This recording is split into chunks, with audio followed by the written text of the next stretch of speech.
just like that, college football is back. Welcome back to Rivalry Week here on Forever I Love Atlanta Sports Podcast. It's your boy, the Don, here with my co-host, Tyrone. What's good, man? We here, man. We are here. Yes. We here. This the week. It's the week, man. Yes. I was gonna try to stunt and wear my Michigan stuff, but this ain't the time or the place. So I'm gonna support the Bulldogs this week. So chill out. Y'all ain't got a bash on me. But hey, we brought our long time guest, a huge hometown supporter from across the border. Rob Sanders, how you doing, man? Good, man. Appreciate you guys having me on your program this evening. Hey, man, we appreciate you coming back, man. So, hey, thanks again. So, we about to get into this debate, this rivalry, Georgia versus Clemson. So, hey, Let's get into it. But, hey, if you're new to the channel, you already know what to do. Hit that subscribe button, hit that like button, share this content out of Atlanta Sports Fanatics, and hit us up in the comment section. As always, come holler at your hometown sports podcast. All right. So, what are the before we get into the game? What upcoming games we have going around the state this week? So Georgia Southern is playing Gardner Webb. It's 6 o'clock. Georgia State is playing Army at 12 on ESPNU. Kennesaw State is playing Reinhardt at 8. Georgia Tech is playing Northern Illinois. Valdosta is playing Savannah State at 7. Morehouse is playing the University of West Alabama at 7. University of West Georgia is playing at Carson Newman at 7. And then Clark Atlanta is playing at 1:30 at Livingstone College. So those are our games for this weekend. Hey, whatever school you went to, it don't matter. We covering every team in the state of Georgia. All right. Please understand that. So you ain't even got to go to Google or none of that. You come here to FILA Sports Podcast. We'll let you know the scores and everything and the upcoming games each week here on Rivalry Week. All right. So, Georgia versus Clemson. This game will be held in Charlotte, North Carolina, a neutral site, which it should be. I'm glad they're doing that. Your thoughts? Clemson owes us a game, don't they? I think Clemson owes us a game in Athens. I don't know about that, but I don't understand the idea of not doing a home and home. I mean, that would have been so much better. That makes it so much better with Clemson going down to Athens, and these two teams should play each other every year. You know, it's Clemson's biggest rival is technically South Carolina, but it's closer to Athens from Clemson than it is to Columbia. It is. I think that these two teams should play every year. But this is why I think you move Clemson to the SEC, and then you take South Carolina out of the SEC and you put them in the ACC. I think South Carolina is more of an ACC school anyway. If that's just my opinion. And it also made the SEC East a little stronger too. Well, you're right about that, but there's history with South Carolina and the ACC but it's on the basketball front. If you ask Gamecock fans about that, they'll tell you point blank, it's the ACC done them wrong within the Frank McGuire era, and they get really, really, really upset about that. So, but I do think that would make the SEC East a lot of a better division if Clemson were in it, but. We'll see about that. I'm wondering when the SEC is going to contract Vanderbilt. Other than baseball, what do they bring to the conference? Baseball. Other than baseball. The money that they bring from baseball. When you win that many national championships, and baseball program, I'll give them that. Yeah, that's the only thing you get from them. Mind you, they ducked Georgia 3 or 4 times last year because we were supposed to play them like week 8 or week something like that, and they ducked us. Then we had another week we were supposed to play them afterwards in the week in November when you're supposed to play your rival. We were supposed to play them, and they ducked again. Talking about COVID, so there gotta be it has to be a point for them to where they got to get out the SEC. I don't know. I mean, they go ACC. Really and truly, I really would want to see them. And I know that's weird to say, but Big 12 needs something. Well, but Vanderbilt should be in the Ivy League. Yeah, They're a yes, private institution. Why not play in the Ivy League? they That would probably make a lot of would. They sense. would. I mean, they would dog the Ivy League. Let's be Yeah, they honest. would. They would. And it's just like Northwestern and the Big Ten, which Northwestern has been playing really good football the past few years. But still, like all the years before, I called him the Vanderbilt of the Big Ten. Yeah, that's a valid point. They played for the Big Ten championship last year though, and their coach is smart, man. I really like their coach a lot. So Yeah. Ohio State still out here playing this simple offense. But Oh my goodness. getting I'll go into the Georgia side real quick. We lose George Pickens. We don't know about Art Gilbert, who was coming in supposed to be the number one tight end slash wide receiver, and he's literally left two programs already. So it's at a point where you don't. I mean, receiving core wise, we're deep. Everybody knows Georgia's going to be deep in every position because of who we recruit. And Kirby Smart being one of the best recruiting coaches in college football. Mm-hmm. So the only there's not a lot of it's a proven game for both quarterbacks because this is JT Daniels' first prime time. Like I gotta show myself a Georgia type game because he didn't play Alabama last year, didn't play Florida. He ended up playing. I think he played when we played Cincinnati, the only undefeated team. I think at that point in the Peach Bowl. So for him, it was like he still needs to. This is his prime time game. And for our defense, it's to prove he's the back end of our defense if they're as strong as we think they're going to be.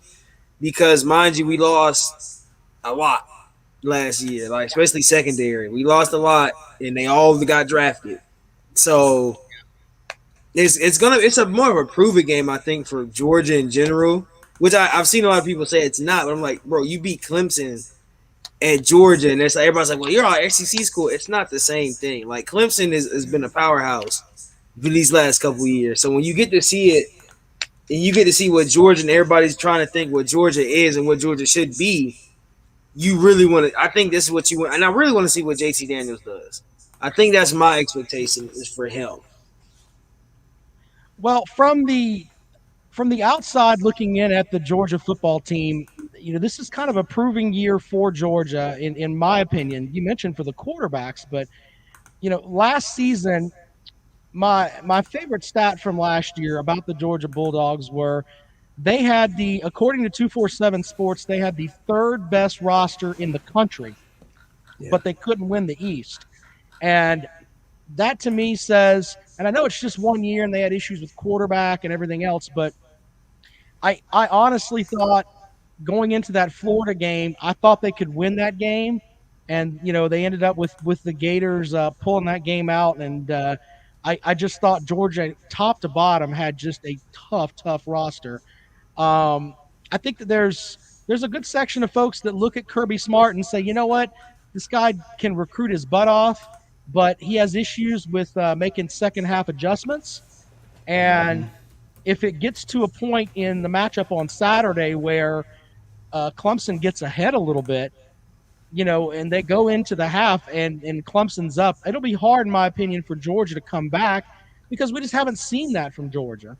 When they get behind at the half, it's Kirby Smart doesn't look like he's on top of it. You know what I'm saying? But if Georgia comes out and they do the things that they're great at, which is running the football and a lot of play action passes where they can get down the field, especially with one of Clemson's better defensive tackles probably not playing due to COVID-19, they're going to start a freshman as one of the defensive tackles there. If that Georgia Bulldog running game can get moving there, Georgia's got a very good chance of taking home a win in Charlotte on Saturday. I think for us, like you said, running game has to be established, like automatically. That's first thing. That's who you are, though. I mean, that's who you are, right? Yeah, I mean, you've always been a running back school. When I think of Georgia, I automatically think of what big running back or what what speedster is going to be out there that's going to run through that big offensive line and run over whoever's out there. The last time they played Clemson, they had what Nick Chubb and Todd Gurley and all We those had the guys. girl. Yeah, we Those had guys Gurley and had, Chubb.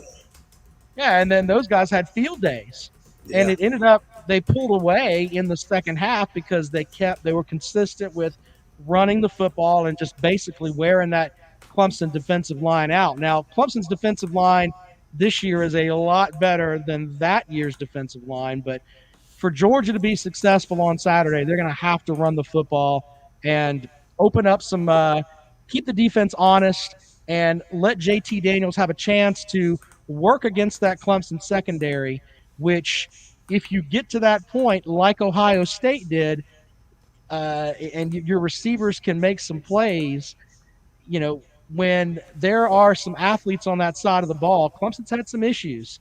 They got Yeah. lit up by Ohio State, lit up by LSU.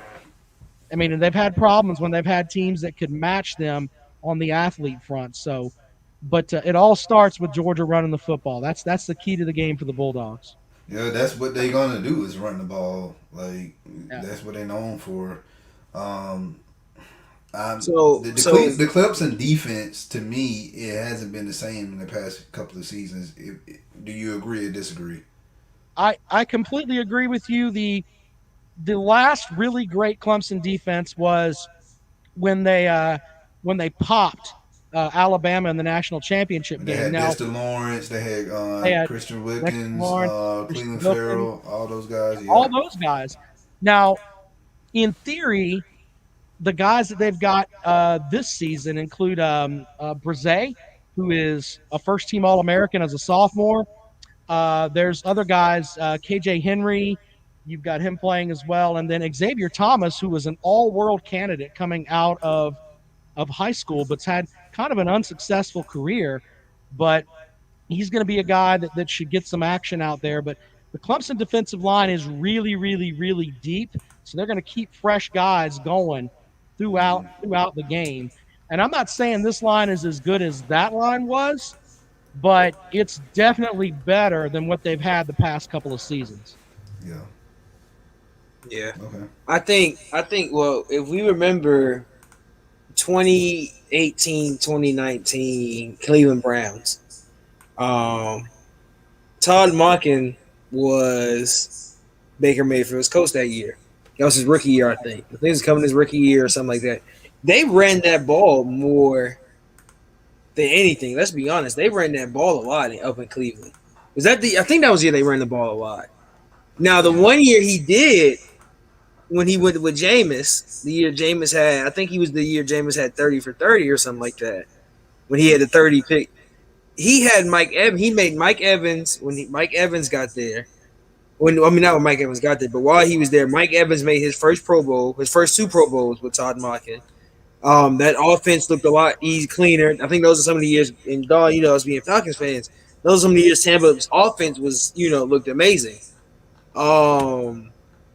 So going into Georgia's offense, what we've heard from camp, and from what we've heard around in the community, JT Daniels did his interview at the spring game, said he's been in the playbook since last year. Certain stuff like he's been asking Todd questions, making sure him and him have the same thought process, and so a lot of people are saying, well, you might not see a lot of the run game, and I'm just like, this is Georgia. You got Georgia here, where if we can't throw the ball or we can't run play action, you're gonna run the ball. That's automatic. They had at one point Justin Fields there, and they didn't change the offense for him. No, I They don't weren't think going they're to do that because that's not the type of offense that they accustomed to. And Exactly. Kirby They're- and I get Kirby. He has his own. He's a defensive guy, but Yeah. the past ever since he's been here, it has been kind of a coaching carousel on the offensive side of the ball. But that's not the type of offense that they want to run. They're not finna run the spread at UGA. I'm telling you, you will never see spread ran at UGA because the SEC They know how to stop it. Other teams like Alabama, Florida, Mississippi, even Mississippi State. I seen them stop teams that run spread.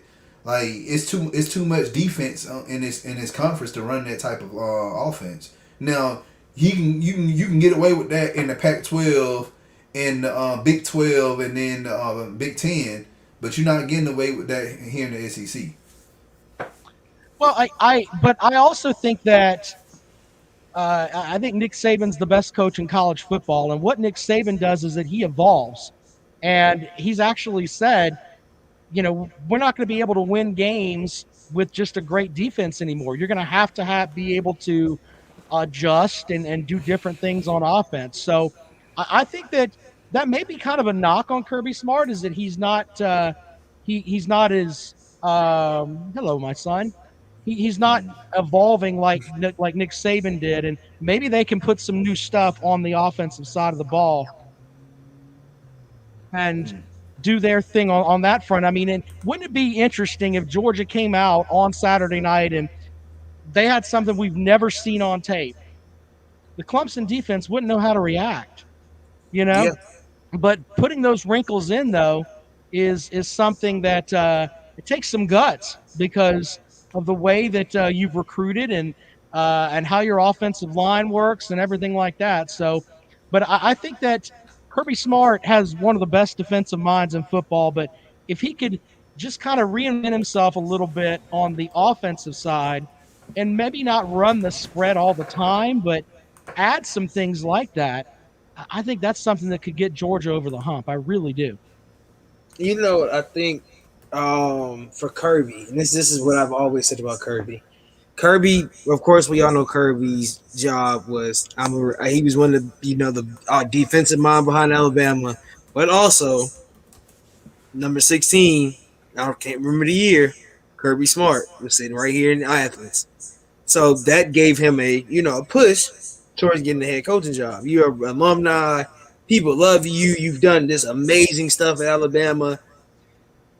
You can recruit all you want. Like, we always say, you can recruit as best as you can. Clemson recruits a lot. They've had good recruits over the years. Their recruiting classes have been better. We've been number one. I think we've been number one and number two these last couple years. Like, we always had the big 5 stars. You haven't amounted to a lot. Now, you can say, you got to wait for the talent to come on the field. Kirby's been here 5 years.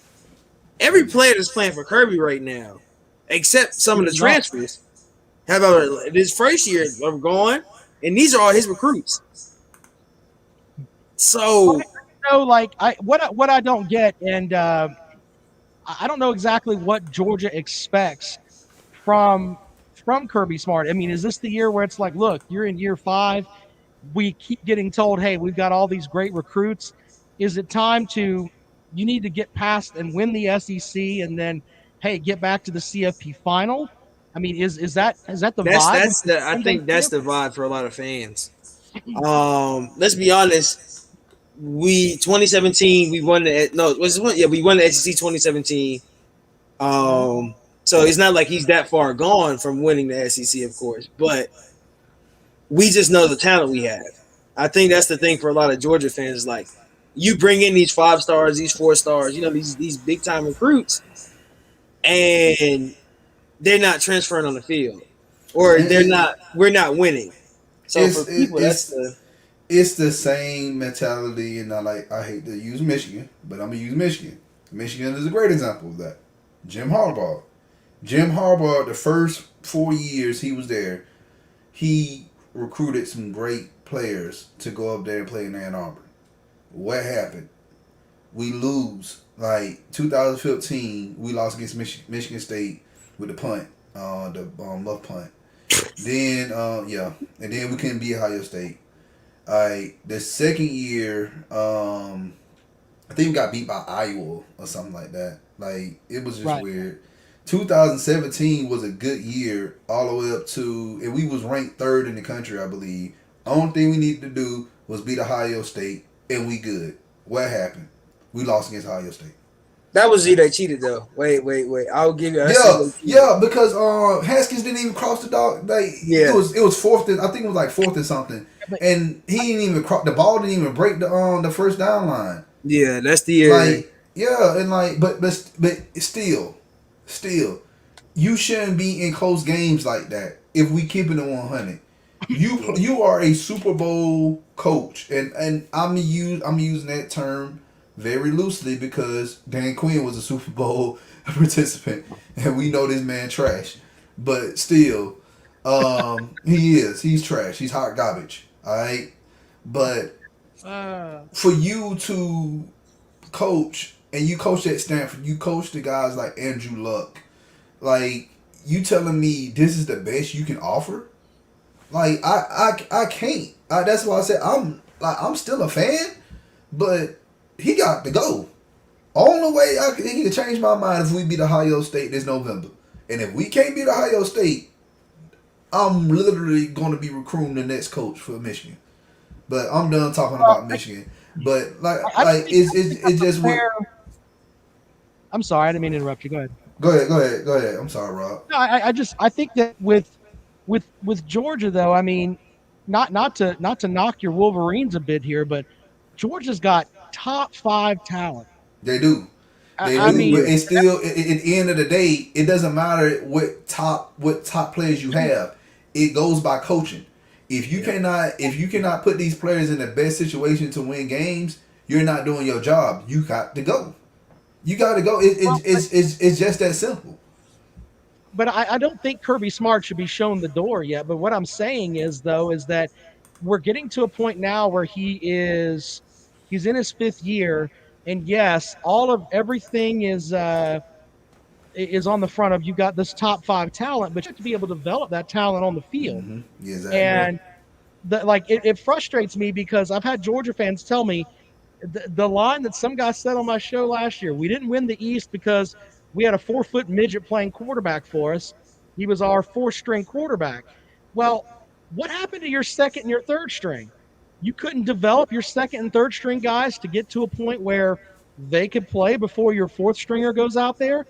And really had get upset with me with that, but it's that's on the coaching staff, because you need to make sure that you have a viable backup.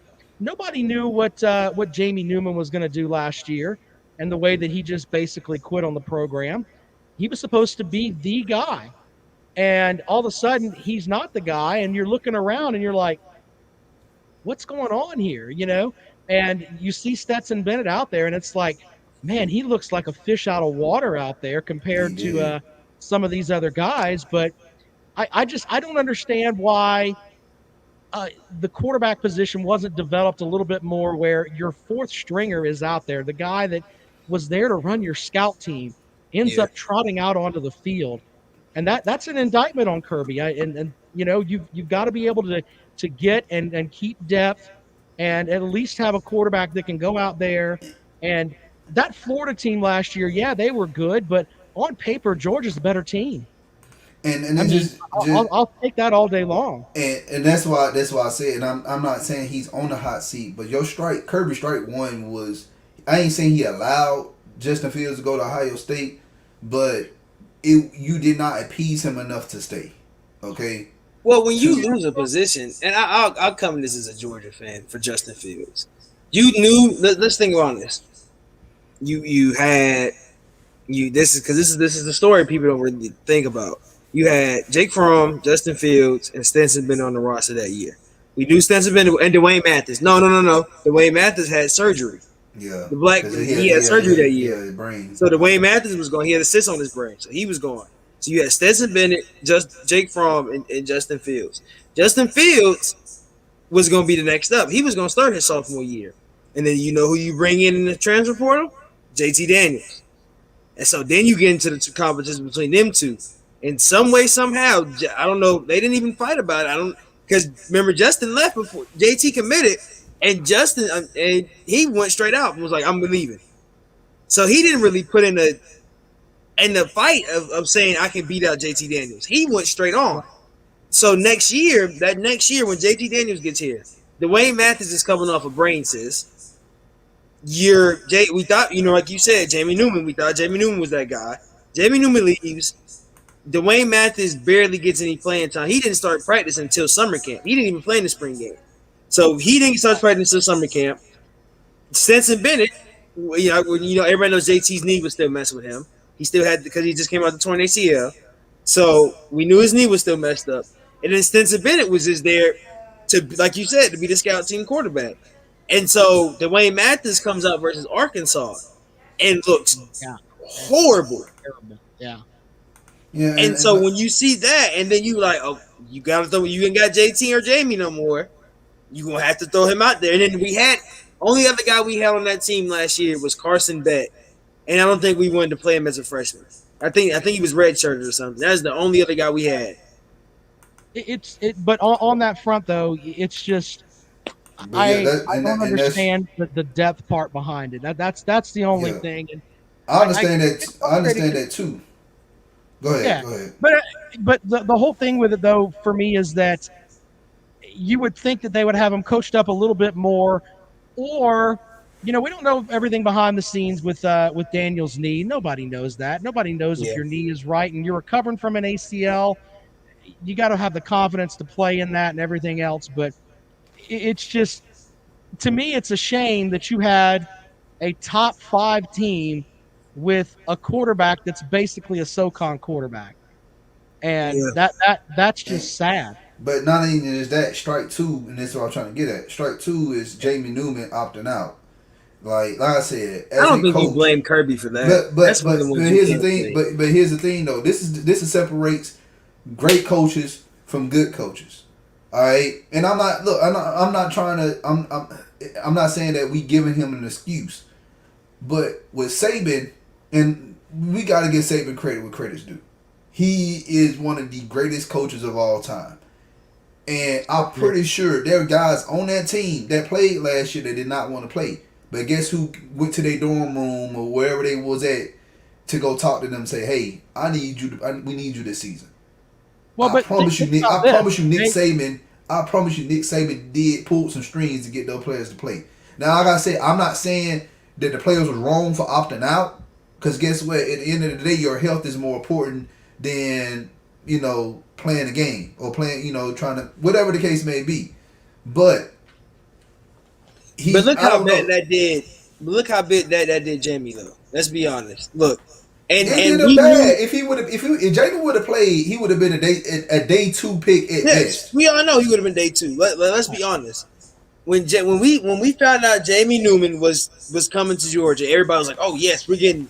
He was one of the highest in the transfer portal. Yeah, we getting Jamie Newman. Everybody was hyped. Nobody cared about it. And then you get a letter. We get in the summer camp, and they're like, "Well, yeah, Jamie isn't. He was at practice, but he wasn't going full 100%." Everybody was like, "Oh, okay, cool." Like Art Gilbert. Art Gilbert, he hasn't even reported to camp yet. So we were cool. We were cool with all of that. It was cool. Everybody was like, okay, so he'll come in, and they will get to full speed. And then you get the letter saying his agent and his family said, and I was like, and everybody was trying to blame Kirby, and I still don't think you blame Kirby, because that was his agent. That's his agent and his family saying, "Nah, don't go play." And I understand the whole health thing. I'm not mad at it. I mean, your health. I don't think it's fair to blame Kirby Smart for Jamie Newman, but it's just there's little things like that, and then you mentioned the whole thing with Jake Fromm and Justin Fields. Someone should have got a hold of Justin Fields and said, "Look, it's kind of a bad decision for you to go to Georgia because you're used to playing in that spread type offense. It's not something that's best for your talent there." And that's just being real, and he made the choice to go there, and that's fine, but it just wasn't the right fit, and Fromm fit that system better. But I really think that this is the big year as far as the prove me year for Kirby Smart. If he has the typical 10-2 season this year where he loses to Clemson, and let's say he loses to Florida, and they don't win the SEC East, there's going to be people looking around like, what are we doing? I'm surprised the money in the program. I'm surprised you brought up Jake Fromm. Like, oh my goodness, Yeah, this man that got cut by Buffalo, and I I'm but didn't. We but stopped in like, but I will say from Georgia in, stopped liking in from. Kirby's defense, though, the offense was built more towards Fromm's Yeah, talent than yeah, it Field, was, it yeah. was, and and they didn't want to shy away from that because it worked. It worked. yeah, oh We yeah, You literally don't went want to to the change. You don't want championship to game change the year something. before. That Yeah, was my thing about it. You weren't gonna beat out a quarterback that took it. He came, mind you, well, Fromm came off the bench and yeah. took that team to where we got. you got to So think about it. But When the you last time? When the last time Georgia played in the national championship game before all that? And right. Well, but just you saying. were talking about Nick Saban earlier. In what 2018, Nick Saban had on his roster at quarterback the three deep was yeah. Tua Tagovailoa. What he had Jalen Jalen Hurts, Hurts, and And he Mac had Jones. and Mac Jones. Jones. Three guys that are starting in the NFL next week. Think about that. He managed to keep those guys in that program, and they all eventually ended up being stars, even though Hertz went on to transfer somewhere else. But I'm not saying that Kirby could have kept a bunch of guys, but just the fact that you have that much talent there, and your quarterback is a SoCon quarterback is just it's But an invite Well, for that's the everyone. thing. oh And yeah, but now Georgia got depth. And by next year, they're gonna have depth at their quarterback spot. yeah, because They Gunnar will. Like you Stockman's got coming. Brock Osweiler, the other kid I forgot. You got Yeah, Brandon Griff Beck.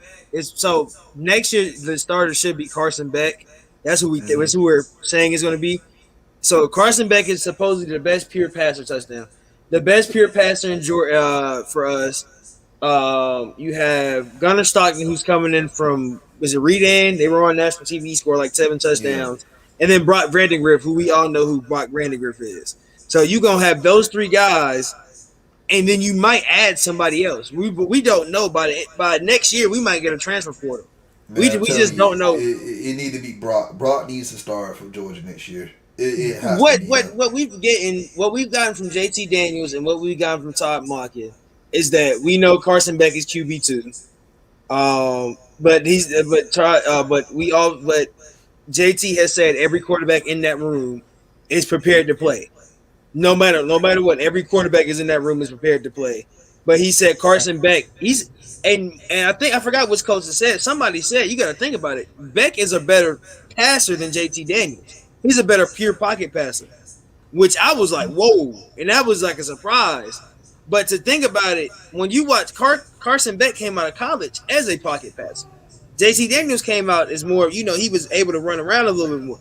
Mind you, when he got to USC, the knee thing hurt him. Right, But this year, right. we don't know. Let's be honest. We don't know what Mockin is going to do with him. I can expect a whole bunch of play action boots, but I don't know. You might get a play action boot up the field for him if he wants to run. If he said he's 100% healthy. So that's my thing for him is that Ooh, I got you. The thing for him is that you have it's just like you don't know what Mockin like. Wallace is a guy in the comments. He knows Mockin. Like we've been me and Wallace talking about Mockin for a while. My Right. thing is for Mockin is that you just don't know, man. I think you just I like him. I like what I think like Wallace said last year. You bring in a new OC in the pandemic, and then you expect these guys to be ready, like you were saying. But I want to get into for you guys, like you were saying, certain players you guys lost after not after JT took over, after Trevor took over, you lost Kelly Bryant, who ended up going to Missouri. Coop, You talking about Clemson, right? Yeah. yeah, Okay. Clemson. Right. So you lost Kelly when Trevor Lawrence took he took the starting job because Kelly Bryant got hurt. We knew once Trevor Lawrence touched the field, he wasn't leaving the field. So Kelly Bryant leaves. My high school classmate Cooper, Zaire Cooper leaves. So you lost. I think. The starting quarterback from Northwestern this weekend is Hunter Johnson, who was a Yeah, five-star recruit that transferred out. So you also had Chase Bryce, who's starting for App State. yeah. He played at Duke last year. I mean, Clemson's had a run of just really good quarterbacks.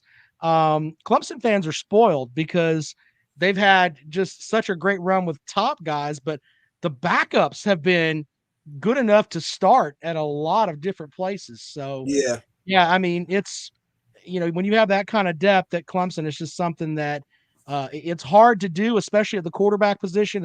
And with the transfer portal now, a young man decides, hey, I got beat out. He's going somewhere else. and So that that's something else coaches have to battle too. and the NIL. Let's think about that. That NIL, and I said I did a show on this. I said the NIL is going to screw up that transfer portal a lot because if I'm not playing and I got to deal with some brand wants to sign me, but I got to start and I got to go somewhere where I can play, so they can have film of me or something for a commercial, and they want to have me on there. I'm a transfer. Well, but You I might as also well. think that if you, Go ahead. I'm I'm sorry, sorry, go ahead. Rob. Go ahead. No, I Rob. Come on. apologize, but no, I think that on the other side of it, though, if you have NIL deals like Sewell or what's the young quarterback from Texas that's playing for Ohio State that's a third string quarterback. I think Yeah, he's listed as our third string guy right now. He's got like so many basically endorsements up there that he's not going to leave because he's going to leave all that money there too. yeah, So you may have guys that end up staying because they end up having more endorsements there, and then they have to go and rebuild it somewhere else. I think that sometimes that's going to keep some guys there with that extra money that they can get. But and this is what I do if I was a player, though. All right, and it's better than NIL and all that. What they should do, they should just decommit from the school and sign up for Bishop Sagamore. just do it. Just might as well. You might as well make it a real school at least. Try to make it at least look like a real school or something. That's just funny, yeah. But no, but yeah, I agree with you that the NIL is going to have an effect on the transfer portal. I really do. But the new thing with coaches now is not only getting the guys to come there, but getting them to stay. Yeah, yeah, that's the hard part now because kids don't you, and it's so weird. Like Tyreek Smith for Georgia, our cornerback, one of our starting quarterbacks. Mind you, he got here from where'd he go? Where'd he come from? He came from West Virginia last year. Yeah, and mind you, he got cleared by July to go come on and play, and I was like, that's really. Remember, it used to be a year. Remember, you had to wait a Well, year. they got the whole COVID thing, and there's so many different rules now. Yeah, and so they just like Yeah. just let him play, and I don't blame him. I mean, he's a fifth-year senior. Now you go into somewhere like Nebraska, where not Nebraska, who was it? Illinois. They got like the whole team is 6-year seniors. Like Right. most, they had the highest return rate at 6-year seniors. Yeah, because And so Lovey Smith, he does a good job at retaining those players and making sure they don't go. yeah, well, I mean, not But Lovey. the thing is, who's really drafting players out of Illinois? If we being real, Yeah, you know. who got drafted last year from Illinois? Nobody. That was Syracuse. They got the same colors. That confused. I was like, the safety. Cisco. Cisco. But he's from Syracuse. So, but I think like, let's be honest, especially for Georgia and Clemson, you get young guys in, but there's some guys like sophomores that are going to be starting. And then for you guys going into DJ, because we talked about JT, for DJ, how do y'all feel about DJ and Clemson?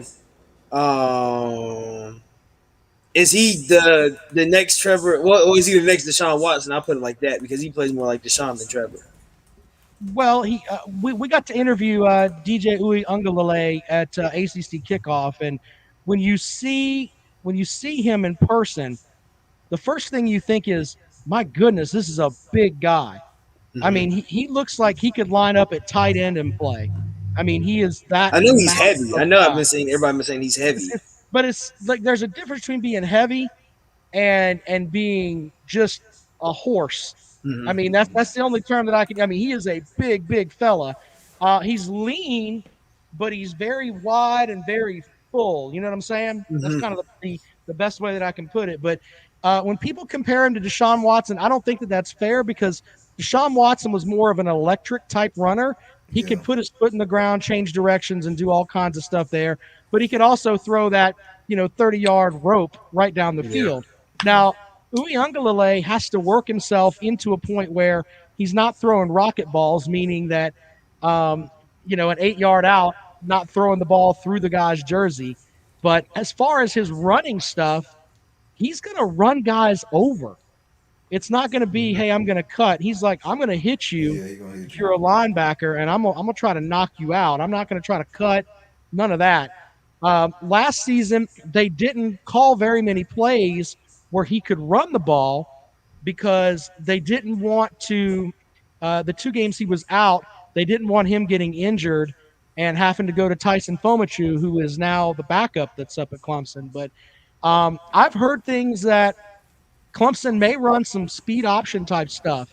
And, just as kind of a different wrinkle, something that they haven't really had on the field much, but they may run some of that with Lynn J. Dixon and Kobe Pace and those guys and let Uyunglele decide, hey, I'm going to turn it upfield or not.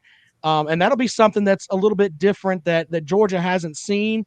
I think that it's going to be really hard for Clemson to run against Georgia, but I also think that Georgia's going to have issues running against Clemson. So I don't think there's going to be a whole, if there's a 100-yard rusher Saturday night, I would be shocked. I mean, I would be absolutely shocked.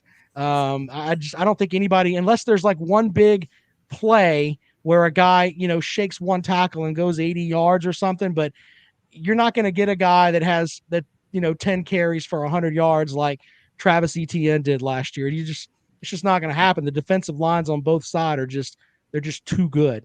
So, Yeah. Yeah, I think Yeah. Hold on. I'm about to leave here in a second. So, okay. Wallace. Yeah. I forgot. It's Bellamy now. Lovey did leave. But he got fired last year. So, but he did have a good retention rate when he was there.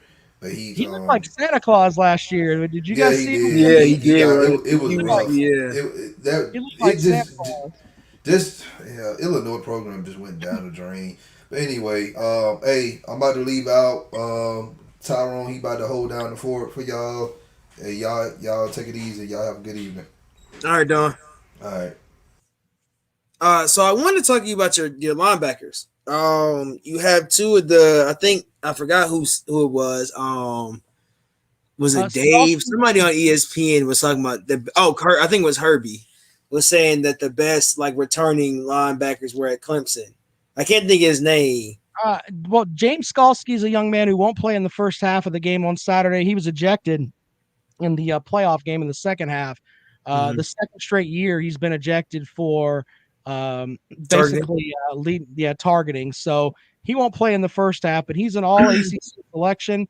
The big thing with him is that he's not as good in coverage as far as dropping back and catching running backs that are coming out of the backfield that are running little routes across the middle and stuff like that. He's not great at that, but he is great at assisting the run, and he quarterbacks that defense. Sometimes when he's on his game, you can literally hear him telling the defensive lineman what the play is going to be. Mm-hmm. And I mean, he is that tuned in. As far as the intelligence level, he is off the charts. There's also a young linebacker that's coming in, Carter, that's a Georgia product. Mm-hmm. That was a 5-star guy that chose between Clemson and Georgia and decided to go orange. He's going to have an opportunity to do some stuff as well.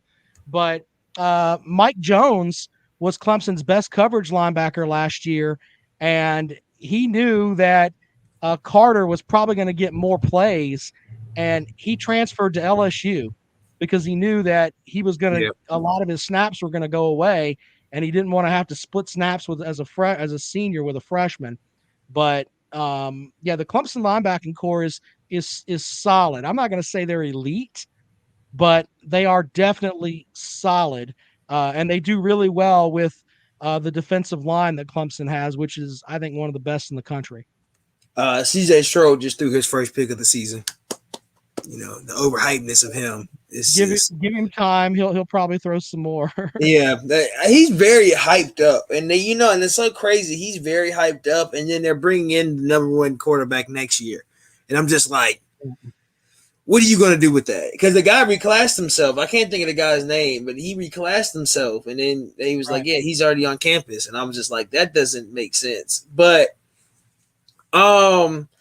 For Georgia, so I'll go into my keys of the game for Georgia. What Georgia needs to do to win. I'll do Georgia. You can do your Clemson's. For Georgia, what I think Georgia needs to do to win: establish the run game. Use our running backs. I'll say this: use our running backs as receivers. That's the thing we haven't really been able. We do little swing passes, but you can get these guys to do Texases. It's not that makes your linebackers run. Like it's not like you were saying. You guys were covering. Make your linebackers move off their spots and not just play a zone coverage. And if they're playing man, we can burn them. I don't think you play man with any of Georgia's running backs with your linebackers. I don't know how fast they are, but we know how fast Zeus and who's the other one? God, I can't think of his name. We all know how fast Zeus is. Right. So on that front, the defensive tackle for Clemson, Brzee, is, he's a guy that's going to play on Sundays. He is a first round pick right now, and he's only a sophomore.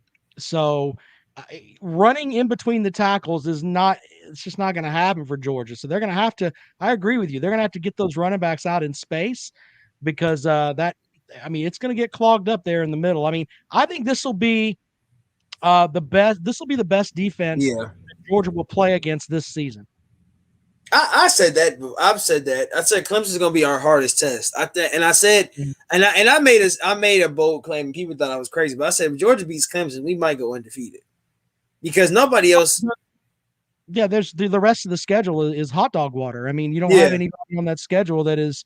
The Florida matchup, but you're better than Florida.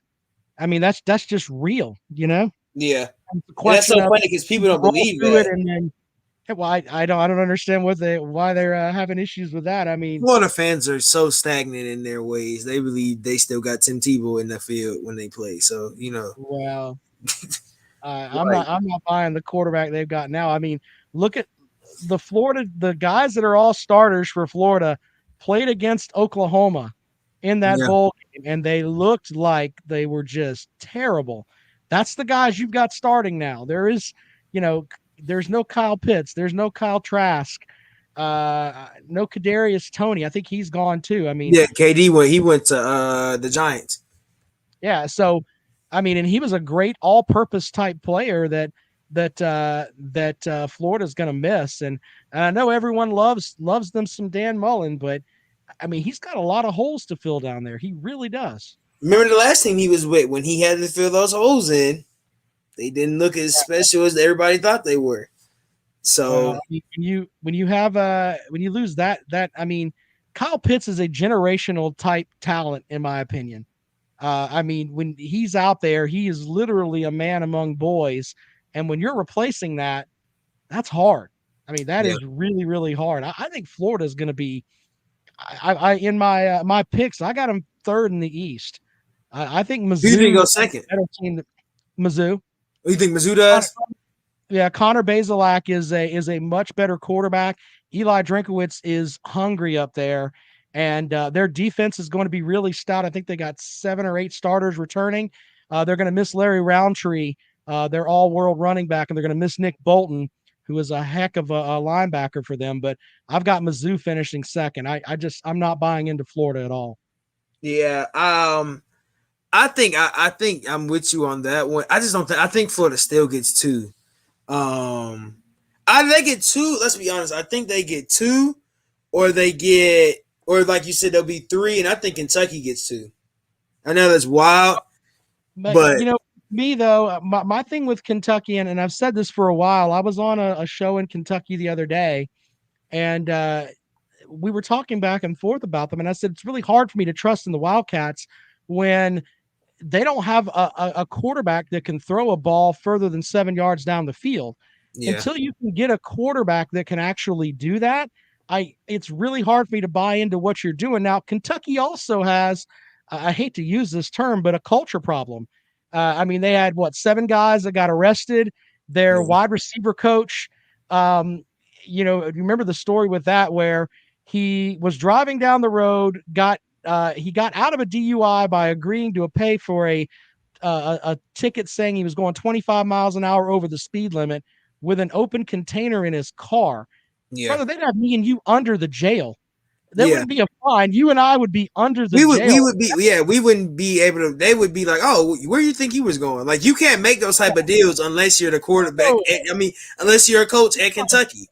Yeah, and it's like, man, that is just some hillbilly nonsense up there in the land of the bluegrass. But then they've also got one of their other coaches that beat up his wife, Yeah. and his wife didn't press charges, so they had to drop the charges. But I've seen the photos of what this guy did to his wife. That And guy it's should be funny. under One jail. of I don't know if I don't know you're a Clemson guy, so you know Zaire Cooper. He was the 2016 class, I think, wasn't it? Yeah, 2016 class from you guys. Mm-hmm. He was Deshaun Watt, one of the backups for Deshaun. Yeah, so I went to high school with him. Great quarterback. Yeah. Yeah, I went to high school with Joe. I was at Jonesboro with him. I was my freshman year, his senior year. So his number one receiver, which everybody thought he should have played receiver, was Jordan Griffin. Jordan Griffin ended up going to Kentucky for DB. He was the brightest spot when he got recruited. He was one of their brightest spots in that recruiting class. He was only like a 3 or 4 star. Right. Well, Coach Stoops he makes a lot of chicken salad out of chicken poop. I mean, he takes a lot of guys that are not not highly regarded. But I mean, if you look when they've got a guy on Damian Woodward, I believe is his name, on their offensive line. Their left tackle is projected to be a first round pick. Do you think anybody goes to Kentucky and says, you know what, I'm going to draft an offensive lineman from Kentucky? No, but he was developed by Coach Stoops in the class there, and he's going to be a first round pick. So you've got that on that front, but they've got to have a quarterback, or they're not going to be anything without a quarterback, really and truly, and they gotta have it. Yeah, I really think that the thing for them is, do you get rid of Mark Stoops at any point? No, absolutely not. I mean, who wants to go? If you're a coach, why would you want to go to Kentucky? Yeah, I'm serious. He wants to be there. Yeah, that's the only thing about that. He wants to be there. Now, that's why I say you can go get one of these young. Like, look what Minnesota did. Remember Minnesota's coach was at Western Michigan, and everybody was like, "Why would you? Who wants a job at Minnesota?" And they got him, and now they got the lead over Ohio State, almost about to go into halftime.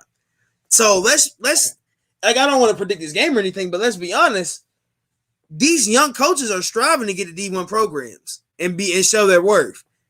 So if you find a guy at Eastern Kentucky or something, or Western Kentucky, that wants to be like, you're going to still be at home, but you're going to be at the bigger school now.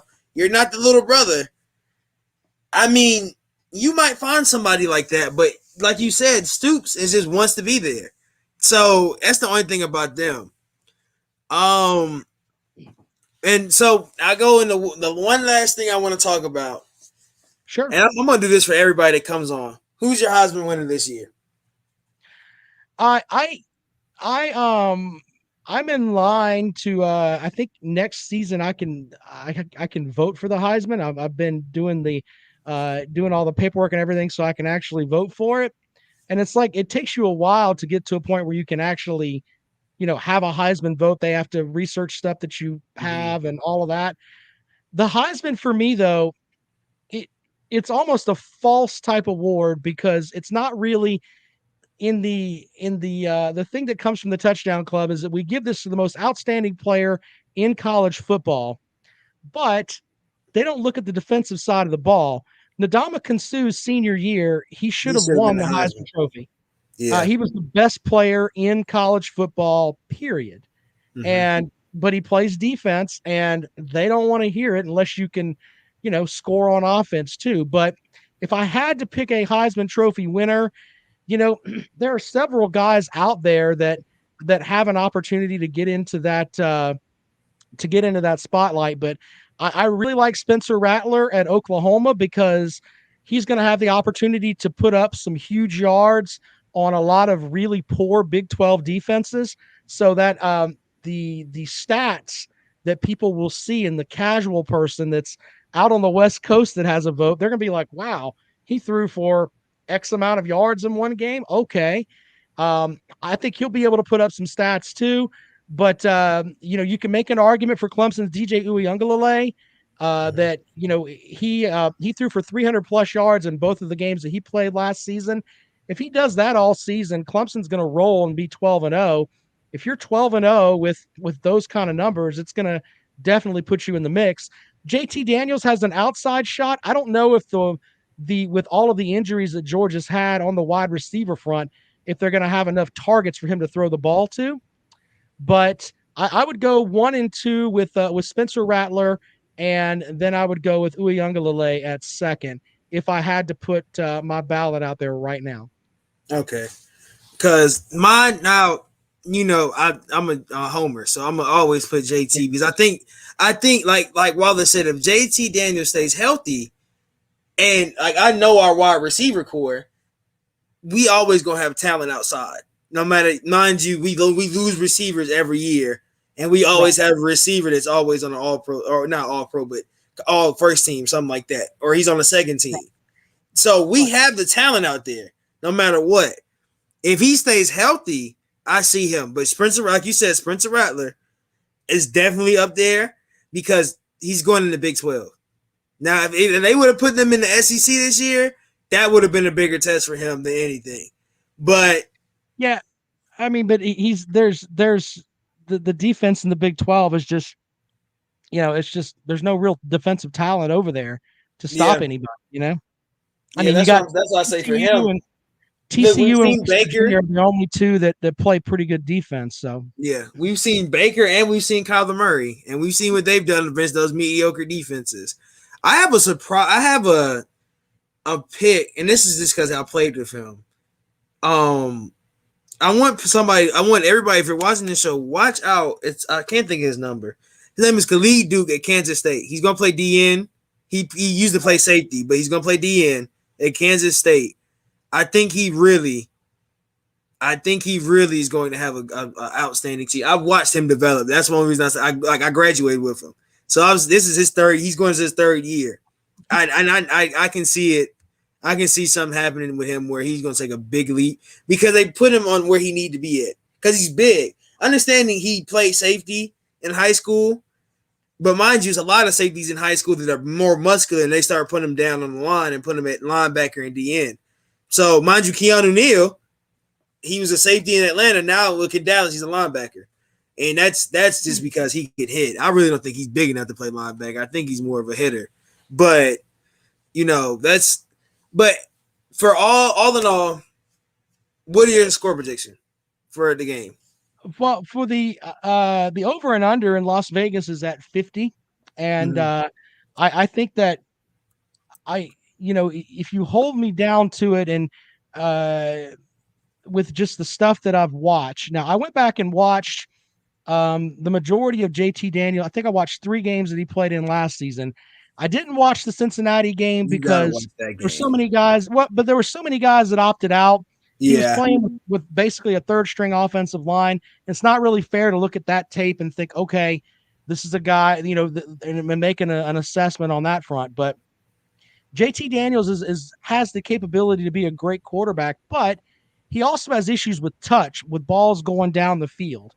And, maybe he's worked on that and he's gotten better. But for Georgia to be successful, I think they've got to run the football, and he's going to have to keep that Clemson defense honest by making some plays, especially the sweet spot in that Clemson defense. If you watch when Clemson gets lit up, it's the post route every single time.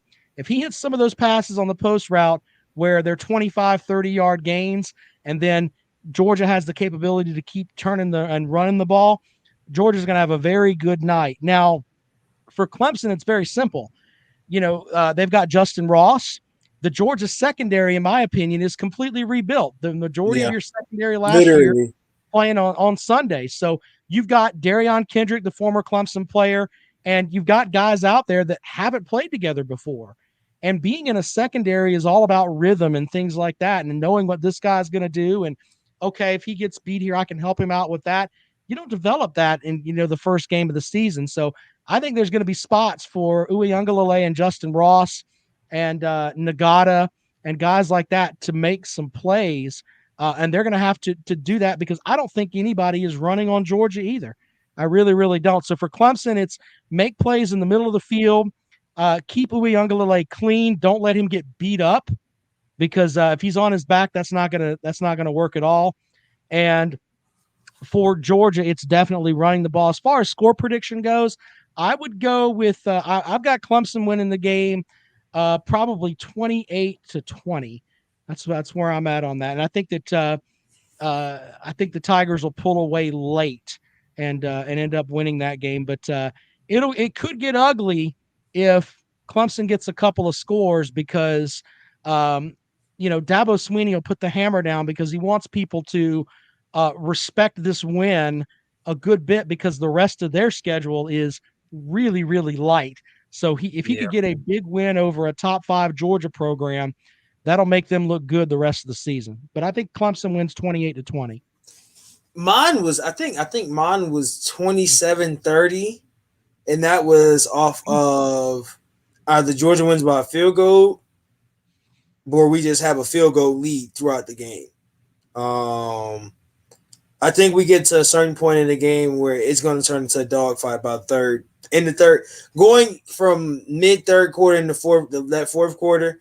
I think it gets into a dogfight, and I think it gets ugly. I think it gets real ugly. I think it gets to a point where we might see some arguments and people getting thrown and slung. Right.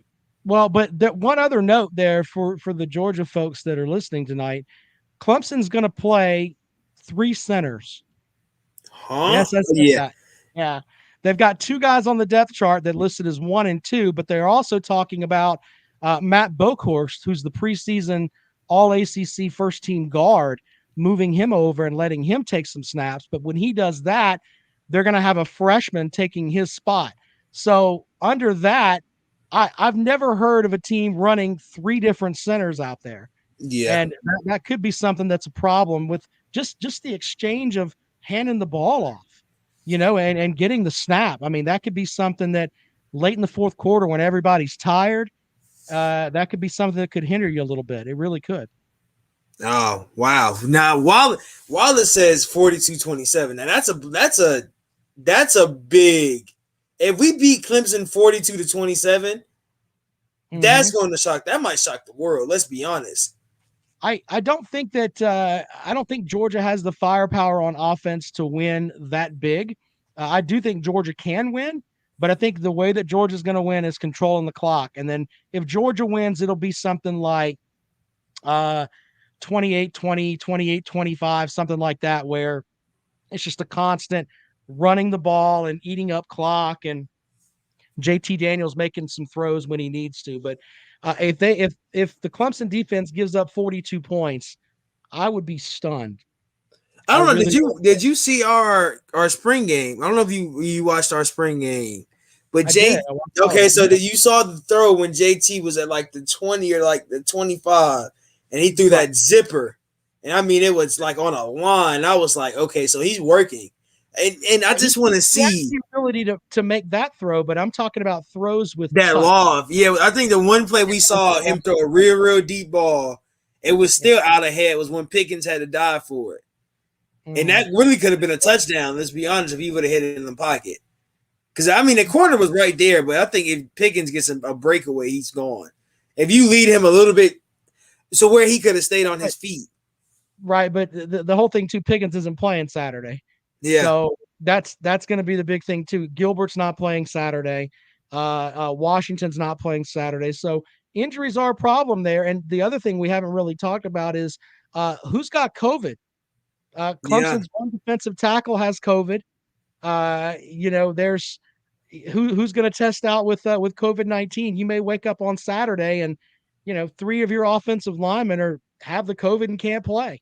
Yeah, I mean that's definitely a possibility as well. So you never know when it comes to dealing with the vid. We don't know at this, like you said, we don't know at this point. Right. Mm-hmm. Because we could, like you said, we could wake up tomorrow and half the team has COVID. Right. I don't think it's going to be that bad, but you can have like when Clemson was playing Boston College last season, we didn't know about Trevor Lawrence having COVID until Thursday afternoon. He did media with us on Wednesday. Oh, wow. And then all of a sudden, we're thinking he's matching up for Boston College. And then all of a sudden, Thursday night, it comes out, got COVID, can't play. That's So wow. think about that. In a 24-hour period, Clemson lost the first round pick and the number 1 overall pick in the draft, and they didn't know about it, and let us know 24 hours later. I mean, he's literally doing media with us talking about Boston College and the switches they'll make on defense and linebackers and everything else. He knew he was going to play, and then all of a sudden he's out with the COVID. Yeah. So you never know with that, man. Kirby says more than 90% of the team is vaccinated. So right.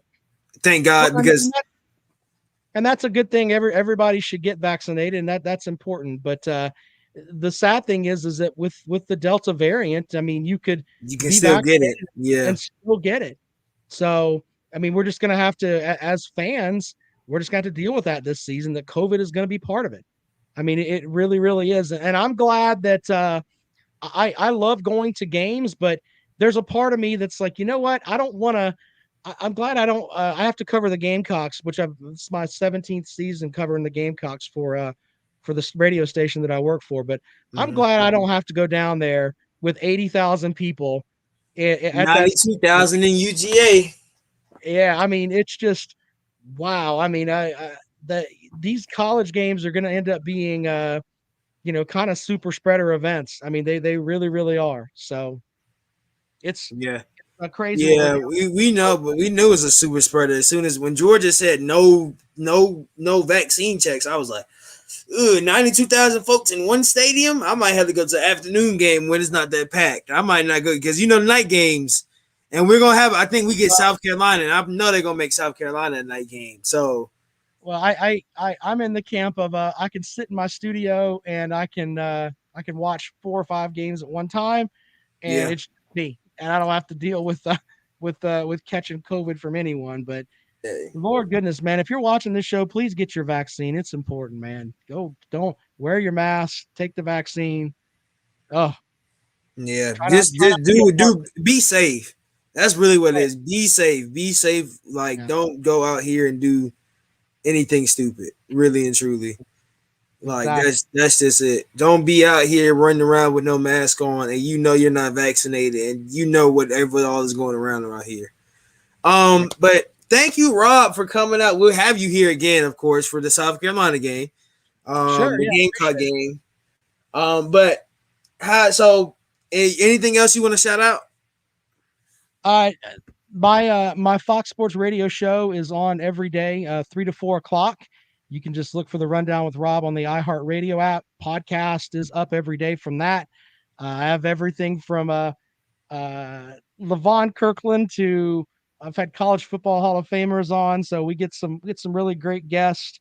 And it's just a good Southern sports show, and you can check it out there. Also, I do the Rob and Kale Show, which is my podcast that I do 2 times a week on Sunday and Wednesday night. If you're into looking at games like against the spread and betting and things like that, we do a lot of that, or a lot of talk about that on our show there. So be sure to follow me there as well. And I'm on Twitter at Rob Sounds Good. And I appreciate you having me on your show this evening. Always, man. Always. Of course, you know me. Call on Tyrone Saturday night. Hopefully we might be able to slide Rob in for a little bit after the game. If we can't, I'm gonna try to bring on some fans. And we're just gonna have a live reaction to it. And I probably might be watching the game live myself on here. Just watch out for that. I'm doing a live stream of myself and my podcast partner Kale. We're gonna live stream and just react from the game there. So that's on YouTube at Carolina Jackpot, and we've got a lot of Georgia fans that watch our show too. They are, man. They're. Hey, I might come over on that. Then I might come over on that side too, and we just we might flip flop.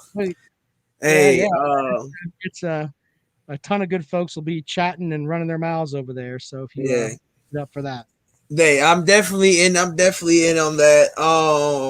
But yeah, like I said, Saturday night. I know I did my first one last week with week 0. It was around 11 because of we got the whole after the game and all of that, I want to watch and see. But you guys, this is the start. This is the start. I think we all have been waiting for close to. It's been past 100 days. So I mean, we've been waiting since for Georgia. We've been waiting since the Peach Bowl. That was January 1st.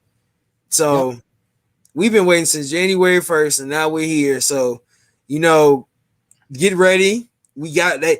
We didn't think we was gonna come in with something this crazy, but we did. So we got Clemson, and we're gonna call it then. We got to show what we got. But with that, thank you guys. Peace. Tell them boys, play time's up. Tell them